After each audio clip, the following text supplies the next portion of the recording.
वरना खुलेंगे और मोर्चे। अमेरिका के बाद ईरान ने दिए इजराइल से युद्ध में कूदने के संकेत। नमस्कार, आप देख रहे हैं लोकायुक्त न्यूज। मैं हूं आपके साथ पलक शर्मा। आइए नजर डालते हैं खबर की ओर।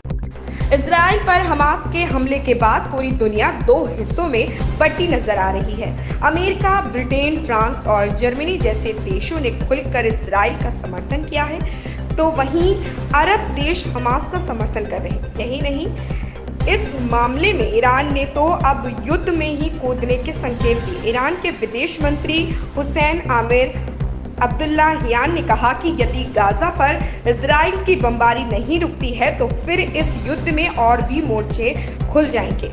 उन्होंने अपने बयान से लेबनान के उग्रवादी समूह हिजबुल्लाह को भी मैदान में उतारने के संकेत दिए हैं।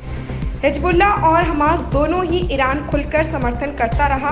खबरों के मुताबिक हमास को इस हमले की ट्रेनिंग भी ईरान ने दी ही थी, लेकिन वह इससे इनकार कर रहा है। ईरान उन देशों में से एक रहा है जो इजराइल के खिलाफ रहे।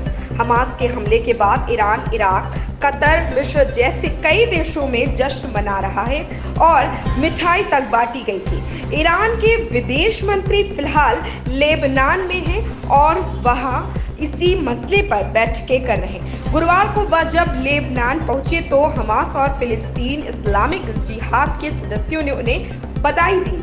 आमिर अब्दुल्लाहियान ने कहा कि यदि हमले इसी तरह जारी रहे तो निश्चित तौर पर कुछ और मोर्चे भी खुल सकते हैं। लगातार आक्रमण, युद्ध, अपराध, गाजा को सीज करना ऐसी चीजें हैं जिनसे कुछ और मोर्चे खोलने की संभावना बढ़ जाएगी। लेबनान पहुंचने से पहले ईरान के विदेश मंत्री पड़ोसी देश इराक भी पहुंचे थे।